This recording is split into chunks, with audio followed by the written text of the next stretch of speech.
नमस्कार प्यारे बच्चों, हिंदी पाठशाला में आपका एक बार फिर से स्वागत है। अब तक हमने सीखे आ की मात्रा के शब्द, आ की मात्रा से बने हुए वाक्य। आज से हम शुरू करेंगे ई की मात्रा। आशा करती हूँ आप आ की मात्रा के शब्दों को अच्छे से समझ गए होंगे। अब उनका ज्ञान आपने अर्जित कर लिया होगा। तो आज से हम शुरू करने वाले हैं ई की मात्रा। सबसे पहले जान लेते हैं ई की मात्रा किस प्रकार होती है। देखिए, ये है ई की मात्रा। ई की मात्रा व्यंजन में आगे की तरफ से इस प्रकार लगाई जाती है। एक बार फिर से देख लीजिए, किसी भी व्यंजन के आगे से इस प्रकार लगाई जाती है। ये है हमारी ई की मात्रा।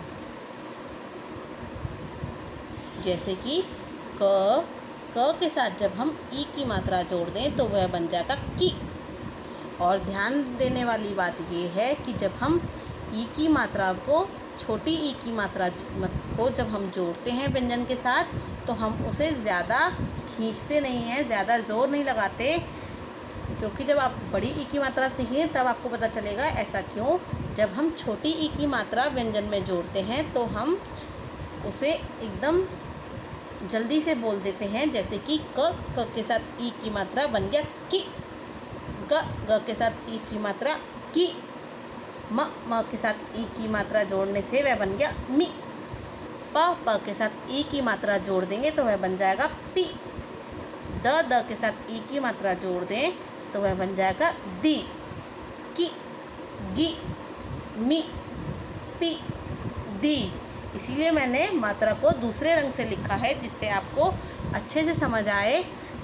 और ध्यान देना है आपको कि हमेशा छोटी ई की मात्रा व्यंजन के आगे की तरफ से लगाई जाती है, व्यंजन के आगे जोड़ी जाती है, इस तरीके से। अब देखते हैं जब हम ई की मात्रा को अन्य व्यंजनों के साथ जोड़ देंगे तो उन्हें किस प्रकार हमें उच्चारण करना है।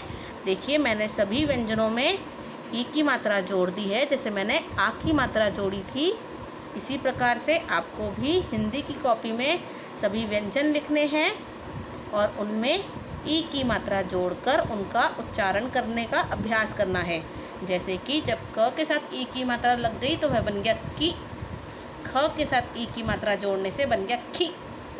ग के साथ ई की मात्रा जोड़ दी तो वह बन गया गी। घ के साथ ई की मात्रा जोड़ दी तो वह बन गया घी। च के साथ ई की मात्रा जोड़ने से ची।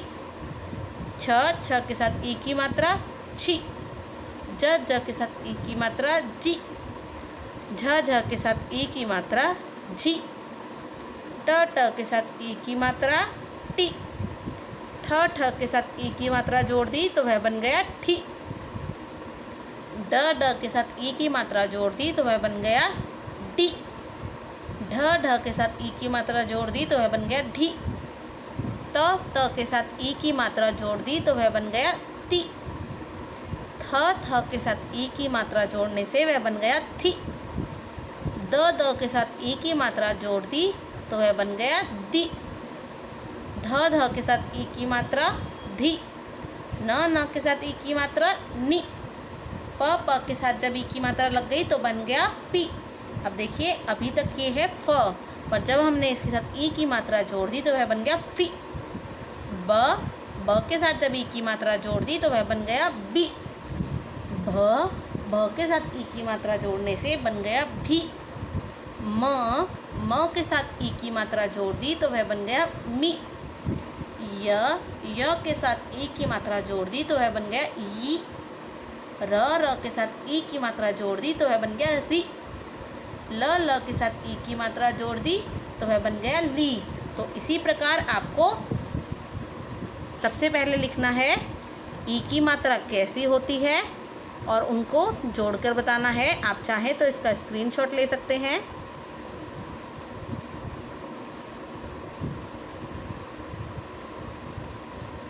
और उसके बाद आपको अपनी हिंदी की नोटबुक में सभी व्यंजनों के साथ ई की मात्रा जोड़कर उनका उच्चारण का अभ्यास करना है। ये था आपका होमवर्क।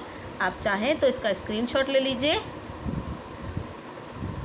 और इसी प्रकार आपको पहले सारे व्यंजन लिखने हैं और उसमें ई की मात्रा जोड़कर उनका उच्चारण करने का अभ्यास करना है।